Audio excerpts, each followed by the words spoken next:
estratégia de usar essa ambiguidade das perícias, as contradições, que vão desde do estado de putrefação, a incompatibilidade do estado de putrefação com a data da morte.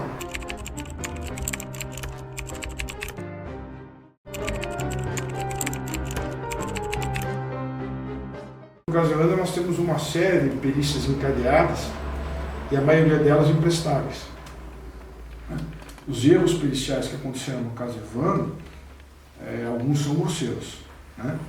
E ali dentro isso nos propiciou demonstrar que aqueles erros, muitos deles propositais, foram feitos para se tentar, dolosamente, eu diria, concatenar as confissões, estabelecer uma correlação entre as confissões obtidas sob tortura e os laudos. Então, um exemplo clássico que volta na pergunta que você me fez antes, do conhecimento da medicina legal. Aquela necropsia é uma necropsia branca, porque ela não define a causa da morte. Ela aponta uma causa, como sendo asfixia mecânica.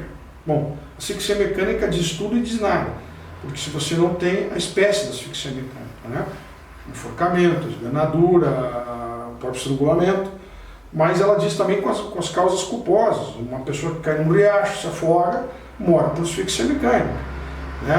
Ou que um bloco de concreto cai em cima do tórax, a pessoa não consegue respirar, é uma asfixia mecânica, mas ela não é dolosa. Nós temos o dolo, nós temos um fato absolutamente por imprudência, de alguém que se joga num riacho sem saber nadar, ou então um caso fortuito, que é a pessoa ficar presa no local e acabar não podendo respirar. Então o que acontece ali é que o laudo é genérico. Havia uma suspeita de uma asfixia mecânica, mas não indicava qual era a forma. Até que o laudo principal de necropsia, ele identifica uma lesão pergaminácea no pescoço de 4 milímetros. Mas o que mostra que os peritos focaram no momento da perícia no pescoço. Ou seja, se tem na fúrcula external a lesão, Se eu tenho uma lesão na fúrcula external é porque eu usei um instrumento óptico para ver o pescoço.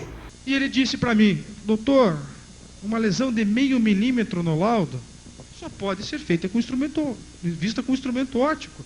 E eu perguntei a ele: doutor Manabo, qual é o instrumento que causa uma lesão de 0,5 milímetro, um instrumento contundente?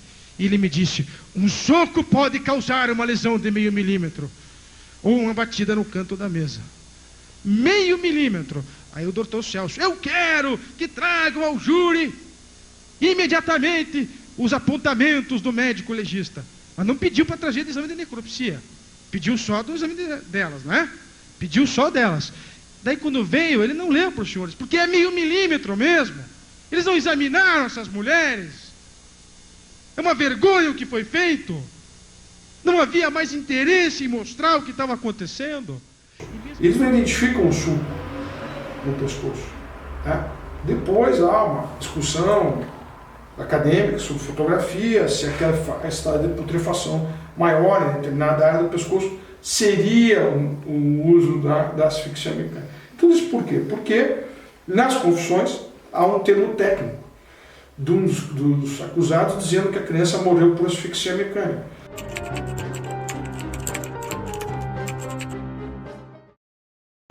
Eu tenho 35 anos de advocacia e repito, eu nunca vi ninguém, a não ser nesse caso, confessar um termo técnico. O promotor disse que não há nos autos uma confissão com o termo técnico. Pois eu vou mostrar para os senhores que existe. Na cariação, quando Oswaldo Marceneiro foi acariado, ele usa especificamente o termo: Bardelli matou esta criança por asfixia mecânica. Pergunto a vossas excelências: é possível que um réu, ao confessar um crime, use a expressão matei por asfixia mecânica? Vai dizer, matou porque apertou o pescoço, matou porque quebrou, porque deu um tiro, deu uma facada. Mas matei por asfixia mecânica, que, como foi explicado, não é nem a espécie, mas sim a causa, o gênero, melhor dizendo, de várias espécies de asfixia mecânica, entre elas o afogamento, entre elas o enforcamento, a esganadura, enfim. E o homem vai, com esse termo técnico, confessar o crime. E ninguém se levanta e pergunta, mas por asfixia mecânica? Da onde que você tirou esse termo, Oswaldo? Quem foi que te disse, Oswaldo, que essa criança morreu por asfixia mecânica, Oswaldo? Quando você está confessando? Quem foi que lhe disse que essa criança morreu por asfixia mecânica? O que é asfixia mecânica? O que é asfixia mecânica? Eu tenho convicção que talvez a exceção dos senhores que têm formação em bacharel em direito, que me parece que é isso, a maioria, a senhora não sabia o que era uma asfixia mecânica tecnicamente, a senhora também não, o senhor também não sabia, o senhor também não sabia, ninguém sabia, porque realmente é um termo técnico, exclusivo da medicina legal. E esse rapaz confessa. Aí fica explicada essa certidão de folha 191, senhora jurada. Quando o laudo sai do ML nas mãos do procurador de justiça, é entregue a P2 e justifica esse tipo de termo na confissão, asfixia mecânica, que também está lá no laudo. Aí se justifica isso. O termo asfixia mecânica, quando está na confissão, foi uma das coisas que mais me chamou a atenção desde o início, porque ele é um vocabulário hermético. Os advogados têm um vocabulário hermético, e os médicos também têm, os economistas também têm, que isso acho que só os políticos não têm. O que eles falam muita bobagem, principalmente, por isso eles não têm. Agora, todas as ciências têm um vocabulário próprio, e toda pessoa tem o seu vocabulário próprio adquirido. Ou seja, você vai aumentar a capacidade do seu vocabulário com a leitura. Quanto mais você lê e mais você escrever, melhor você vai falar e melhor você vai se comunicar. Né? Muitas pessoas estacionam no nível de cognição ou intelectual e têm um vocabulário muito pequeno. Certo? E o termo asfixia mecânica, ele não faz parte do vocabulário diário, eu diria, de 99,999% da população. Ele pode fazer parte da medicina e de uma parte pequena da advocacia. Se você pegar a maioria dos advogados, eles não têm conhecimento do que é uma asfixia mecânica. E nem as subespécies. Dado o quê? Porque eles não têm mais medicina legal na faculdade. Então fica um vazio. Então você pega um cara desse, ele se atira no júri, ele vai trazer um prejuízo enorme para o cliente. Porque ele vai falar bobagem. Tá? E eu não estou dizendo isso, eu estou dizendo por prática mesmo, de conversar com alunos, conversar com o pessoal que trabalha com uma equipe sensacional, os caras muito preparados, mas que como começamos a trabalhar na revisão do caso, eles não sabiam patavina nenhuma de medicina legal. Eles foram aprendendo ali no soco, na pancada e no dia a dia do estudo, a gente tirando, entendeu? O desenho, procurando nos léxicos de medicina legal a solução. Então, no caso do Evandro, voltando ali, o conhecimento da técnica e da perícia foi decisivo. Foi decisivo. Você vai pegar, no caso, as duas inquirições dos peritos, são 3 inquirições de peritos durante o júri, elas são decisivas para todo o processo. Porque ali eles esclarecem que houve tortura, que havia coação, que a putrefação era incompatível, que não era possível aquele corpo ter ficado naquela casa, naquela casinha, sem que se instaurasse a putrefação. E aí viria também toda a fauna cadavérica, moscas, o cheiro, enfim, uma série de outros detalhes. Passa pelo laudo de necropsia, vai à ausência de perícia no local, entendeu? Até chegar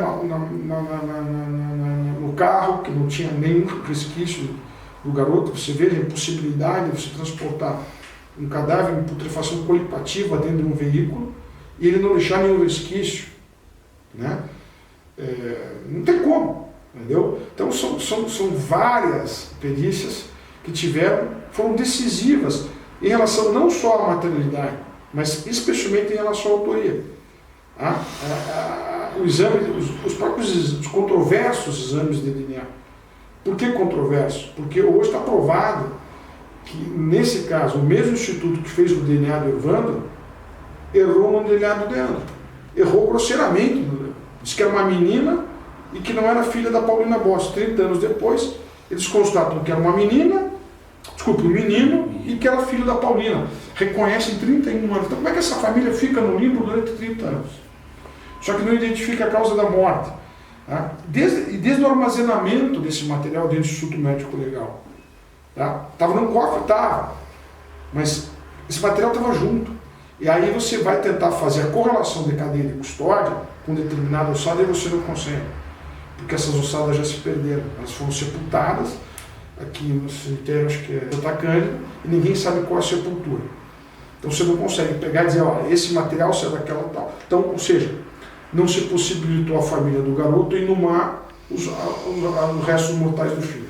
Por uma absoluta falta de competência do Estado.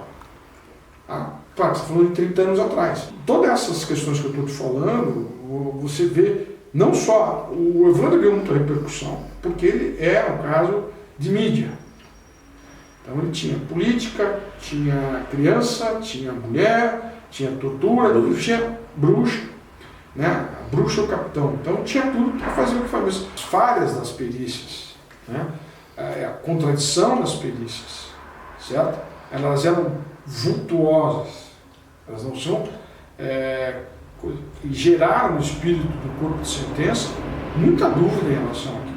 Óbvio, e aí entra mais uma questão, a questão do advogado. Explorar bem a prova. Explorar bem a prova, ter uma estratégia de plenário muito bem definida no plenário em relação a essa prova da medicina legal. Né? O advogado de júri ele tem que ter uma humildade muito grande, não é só de júri, qualquer pessoa tem que ter, de saber os atalhos, os caminhos que podem fazer chegar mais próximo daquele objetivo. Né? E o primeiro passo que ele tem que conhecer é a prova. A prova é o caminho do processo, muitas vezes tortuoso, difícil, mas você não pode fugir dele. Eu acho que as perícias foram significativas para criar no espírito dos jurados uma dúvida sensível quanto à rigidez do processo. Porque as falsificações das perícias, porque a manipulação das perícias, a sua ambiguidade, né? Uma perícia não pode ser ambígua.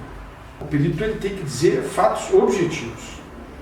Não cabe ao perito narrar uma opinião subjetiva. Ele tem que dizer um fato objetivo. Essa lesão é uma lesão cortante, ponto. Qual instrumento pode causar? Esse, aquele outro. E mais nada. Ele não pode dizer, tal. Ele não acha. Peritos não acham. Peritos afirmam. Peritos afirmam. Se o perito disser que ele acha, ele acabou. Porque o achismo não é lugar no tribunal, especialmente no processo criminal. Tá? Então, quando você afirma uma situação, você está obrigado a provar a sua afirmação. Né?